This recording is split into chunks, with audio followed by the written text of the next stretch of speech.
Even if we're talking about an Italian restaurant, it's always best to leave the mafia out of it. That is one lesson this week's host definitely learned the hard way. In fact, I think it's fair to say that he learned that lesson in blood. He's not even from Italy or of Italian descent.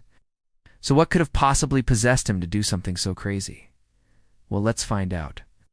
It was the year 1997 when members of the Genovese crime family realized that their most trusted associate, Michael Francisi, had robbed them blind. The guy had skimmed more than $6 million off the top over the course of several years and then disappeared.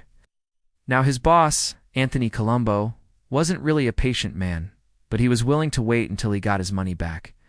But unfortunately, Francesco had other plans. On November 21, 1997, Colombo went to meet Francesco at the latter's house in order to work out some kind of payment plan. He was accompanied by two associates of his, Gary Battaglia and Victor Amuso. However, Francesco had already called the police and told them that these three men were going to kill him. The cops arrived just as Colombo knocked on the door. They blocked Colombo's car and arrested him, accusing him of possession of a controlled substance. A search of the vehicle turned up several bags of the white powder on the passenger seat where Colombo's girlfriend sat. The girl swore she didn't know how they got there. Colombo himself claimed he'd been set up, but both he and Battaglia ended up being charged anyway. Colombo spent 23 days in jail before making bail, which he did only because he knew Francesco wouldn't hesitate to testify against him. The day after Colombo was released, Francesco was found dead in his apartment, having been shot in the head. The police never caught the killer, but Colombo figured he knew who was responsible. It was the Lucchese crime family, with whom Francesco had apparently made some shady real estate deals. So Colombo went to the authorities and told them what he thought happened.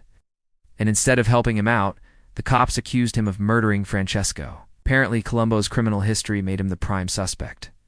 And once the DA heard his story, they weren't buying it. According to the district attorney's office, Colombo had murdered Francesco in order to prevent him from testifying against Colombo's arrest. As evidence, they cited surveillance footage that placed Colombo's car outside Francesco's apartment building. Now, if only they'd actually watched the footage, they would have seen that it also showed undercover cops tailing Francesco, as well as the marked police car that pulled up outside the apartment. But instead, they pressed charges against Colombo. He was first convicted of murder in 1999, although the jury recommended leniency. In the end, he was sentenced to 15 years behind bars. Colombo appealed. The appellate division overturned the ruling in 2002, stating that the prosecution had failed to establish motive. Colombo was free, but the charges remained hanging over his head like a bad smell. He wanted to clear his name and get back at the police. So he took his story public, hiring lawyer and legal expert Mark J. Mirsky to write a book about the case. Why did the police do this?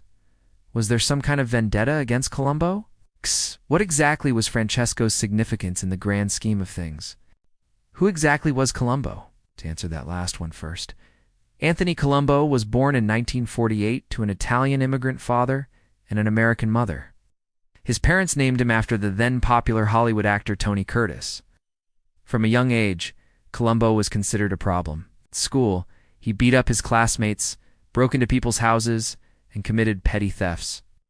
After dropping out of high school in the 11th grade, he was soon busted for selling drugs, leading to a 3-year prison sentence. Colombo claims he joined the Genovese crime family while incarcerated, but according to FBI reports, he actually joined after getting out.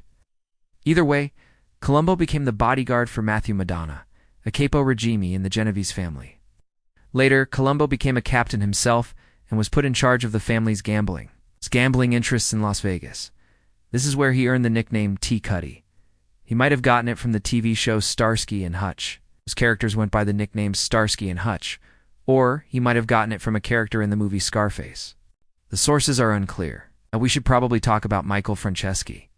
The man's name was actually Michael Diorio, but he went by the name Franceschi in the racketeering world. He was a capo himself, and reported to Anthony Salerno, underboss of the Genovese crime family. During the 1980s, he was in charge of the family's illegal activities in Las Vegas. Then in 1985, he started skimming money off the top. He also developed a habit of threatening his superiors, even though he wasn't supposed to. Remember, he was a capo, but he was always looking to make more money. So in 1993, he convinced Anthony Colombo to go into business with him. The two bought some legitimate businesses together, including several restaurants. Those were the businesses that brought Colombo into contact with the Mafia, but he had no idea what he was in for. As far as Colombo was concerned, this was just a business partnership. But in the world of organized crime, you can't have partnerships. You can have associates or soldiers, but never partners. The second you start calling someone your partner, you're inviting them into your life and making them part of your crew. And according to the Mafia code, you never ever let anyone into your crew unless you want them to become your liability. Oh. But Colombo didn't know that. He thought he was just starting a regular business with a friend. And for a few years, everything was fine. But in 1995, Colombo and Francesi had a falling out over money. They had partnered up to buy a 25% stake in a waste management company, and when Colombo suggested selling it, Francesi refused. That was the beginning of the end. Colombo began skimming money from the company, taking between $10,000 and $20,000 every week. He also threatened a guy named Richie Tonello, who worked for Francesi. When Francesi found out, he ordered Colombo to be beaten up. Then Colombo decided to rob the guy blind. Over the course of the next 2 years, he siphoned off $6.3 million from the businesses he ran with Francesi. Colombo used the money to buy cars, clothes, jewelry, homes, and casinos. Even bribed a cop named Louis Ippolito to keep him informed of any investigations going on against him. In total, Colombo was involved in 7 murders during his career. He also sold drugs, ran illegal gambling rings, and extorted millions of dollars from local businessmen. Despite all that, he was never charged with any of it. Why? Because the authorities were too afraid to take on the Mafia, and besides, what evidence did they have against him? Sure, they knew he was a mobster, but proving it was another matter altogether. When Francesi discovered that Colombo stole from him, he tried to have the guy killed. But when that didn't work, he decided to go to the cops. Unfortunately for him, he was dead before he could tell them anything. So Colombo was still at large with all that stolen money. At this point, Francesi's widow, Marie, inherited her husband's share of the stolen money and became Colombo's main target. She eventually agreed to settle for half of it. Meanwhile, Colombo got sloppy and bragged about his exploits to anyone who'd listen. One day he went to a lawyer named Joseph Carrazzo and asked him to help him launder some money. Unbeknownst to Colombo, Carrazzo was an undercover cop. Colombo was arrested and sent to prison. This time he was convicted of racketeering and money laundering and served 4 years behind bars.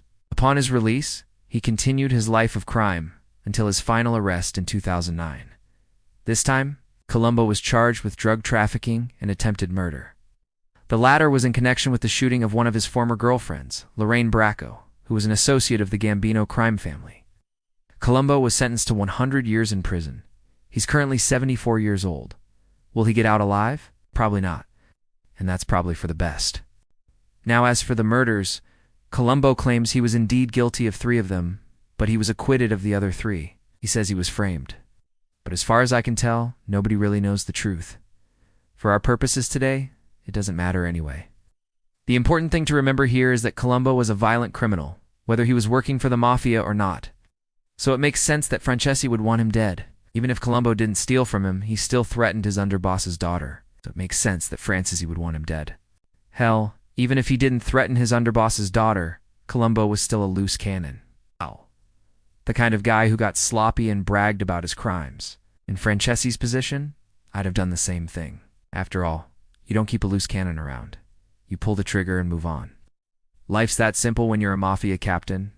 Now, if you'll excuse me, I suddenly have a pressing desire to visit an Italian restaurant.